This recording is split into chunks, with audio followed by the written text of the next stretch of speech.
Hello, my name is Mubbina Hashmi and welcome to my YouTube channel, Truth is Here. I've previously uploaded some videos on my channel in order to introduce myself to the public domain and make you all aware of what's been going on in my life now for about 18 years. Amongst these are the video of myself ringing the police on 999 emergency one night whilst I was resident in the Smethwick area in Birmingham. Somebody was trying to break in through the back door, and so I had no choice but to ring the emergency number. And then there's also the video series describing the treatment I received as a trainee pre-registration student preparing to register as a pharmacist in West Wales General Hospital Pharmacy Department between 1998 and 1999. The videos basically just outline well, the first one, I've only done the first one so far, but the series is focusing on the shocking treatment that I received whilst I was trying to do my training and my exams, my professional exams. It was really, truly a shocking experience, and I'm hoping to share that with the public for the first time ever after so many years. The aftermath of that whole account has really devastated my life, and I believe its arrangement was already in the pipeline before I even got to the training base in West Wales. So that has to be shown to all of you, and I have to tell you what took place there.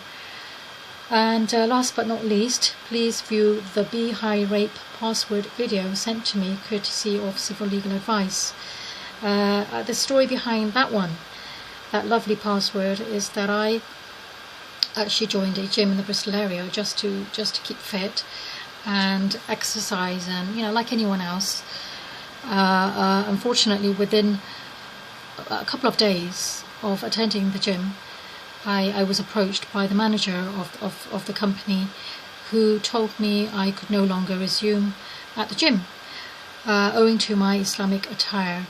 For those of you who haven't seen my other videos, you can see I wear a headscarf and I also wear a long dress.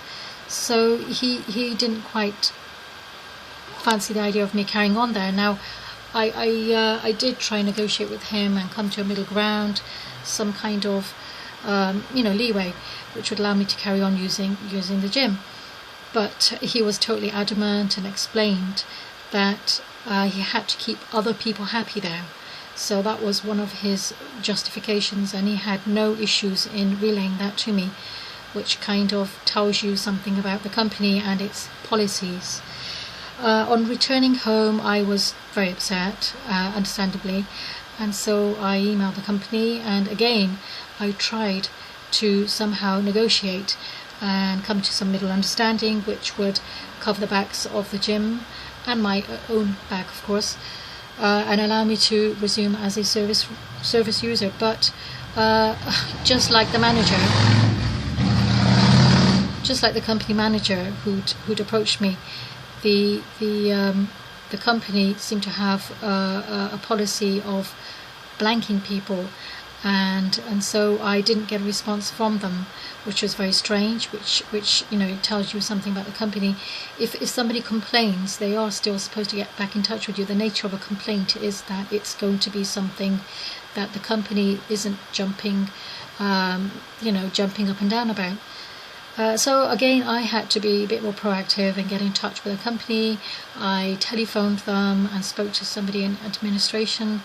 Again, I was given a bad response. I was given a false email address which bounced back, and so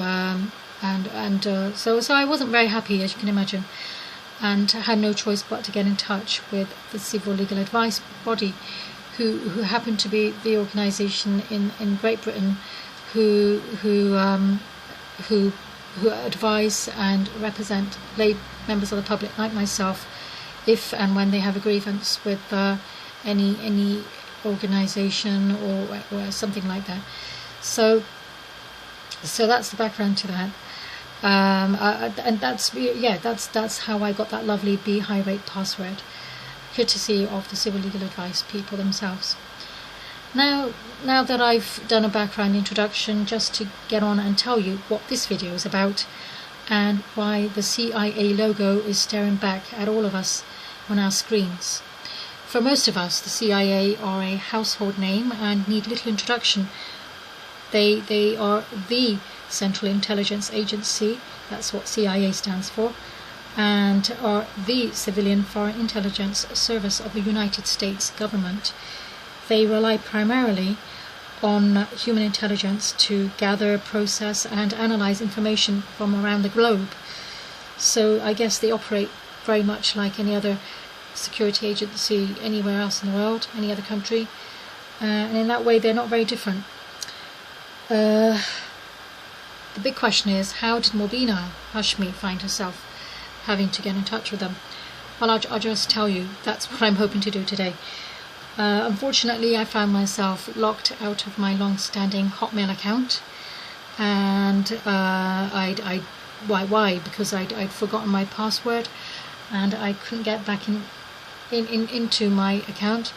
As you can imagine, I was very upset, very distressed, very annoyed, and so I resumed by getting in touch with Hotmail and tried to clear their security check, which consists of a few questions which I guess I myself had set up when I originally set up the account with Hotmail.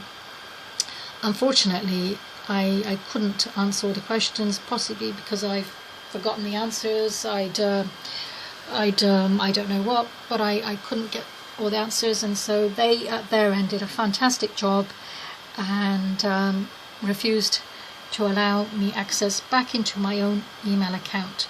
That's the downside of that. They're so good. Because I am the genuine account holder, I was very upset, and so I thought, well, what else can I do? I mean, I did try with them to try and persuade them somehow by giving them information that was in the account, but they just didn't they didn't really do anything. And so that's when I got in touch with the Central Intelligence Agency, thinking to myself, they are the security organization of the United States, and after all, Hotmail is an American-based company, and so perhaps they can do something to help me. Well, it turned out that after Googling their email address on Google, I managed to there it is, their email address. See it? info@cia.gov. I just outlined in an email on the 7th of September 2011. Let's go back a bit. Okay, let me just click on that arrow so you can see their little logo, or whatever it is that sort of proves that it is actually them.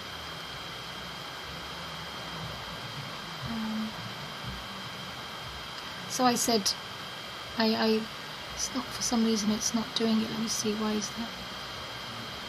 But anyway, so dear Sir, Madam, I am contacting you as a lay member of the public to request some assistance, please. Oh, there you go. Blah, blah, blah. Basically, I am locked out of my email account owing to forgetting my password. So that's it in a nutshell, and then I just go on and elaborate a little bit more. I sign off with my name. Let's see if we can just get that on the screen so you can see Mubbina Hashmi, and then this was on the 7th of September 2011. So I just held fire and sat tight, basically hoping that somebody would get back to me with some good news. Meanwhile, back then I was also trying to do an ECDL course, which is a computer course in the UK. It's well known, and many people do this course. It's just an interactive online IT training course. So eCareers are a UK-based company. I got in touch with them, paid for the course over phone, and then was sent a confirmation confirmation password, just to kind of allow me access to the course online from wherever I am, so I can access it from home. And there it is. Let's just have a look at that. Username Mubbina, right? Please note the first letter is capital, right? Well, it is. It's capital M. And then my password is ECDL. And then below that, they've drawn my attention to the capital. Again, please note the capital C in username. Going back to my username, it's a capital M, and I see no C. I see no C. They've drawn my attention to capitals twice now. Maybe there's a reason for that, I don't know. So I looked at that and I thought, my goodness, here I am waiting for the CIA to get back in touch with me. They never did. Or did they? I'm left wondering whether they ever did get back in touch with me. What do you think? It seems like a very CIA thing to do, to send somebody a little message like that and never really get back to them. It seems like they've intercepted my email and my account and managed to pull that one off, possibly just to let me know. Or then again, maybe they're trying to turn me, I don't know, doubtful of myself and make me question my own mental integrity, whether I'm seeing things now. But that to me is very clear.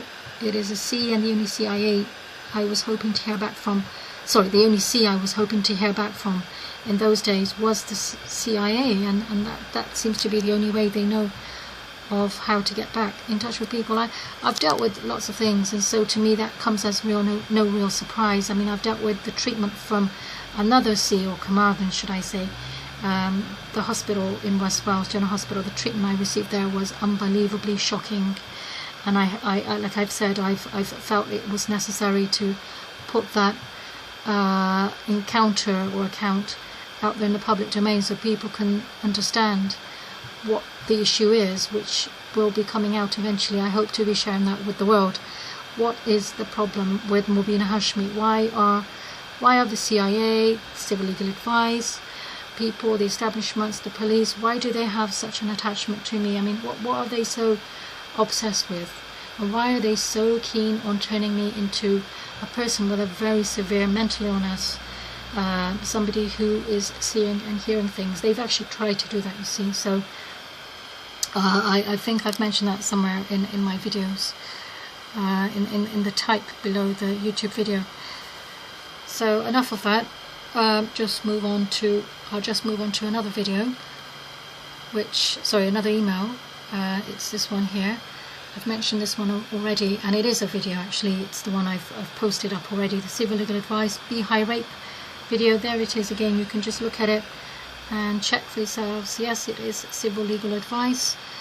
They've done it with such confidence as well, because they are so sure of themselves, and they're sure also that people can't see things, and they're relying on a public that judges people on a very superficial basis.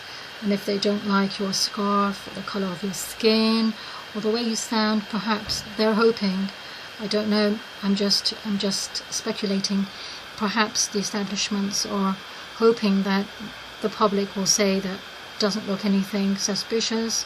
For a woman who's been sexually harassed, albeit in a gesture-like verbal fashion, somebody trying to break into her flat, they're hoping that people are going to turn a blind eye to that, even though rape is something of an epidemic internationally. And there is the letter that I sent to them.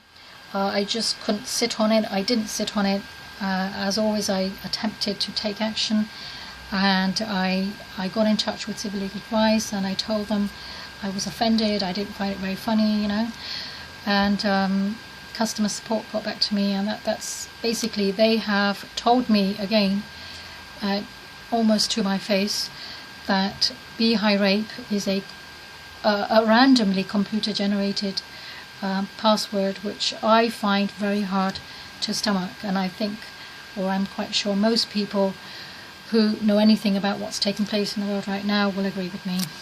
That's supposed to be quite amusing, isn't it? So what else is there that I need to kind of mention to you.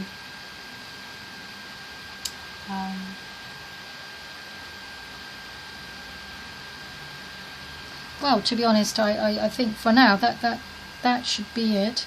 I hope you can see that I'm not imagining it. Yes, I remember now. The most important thing I really did want to mention was that I've been harassed really, really badly, and this has been taking place for 18 years. And most of the harassment is sexual, has sexual undertones in it.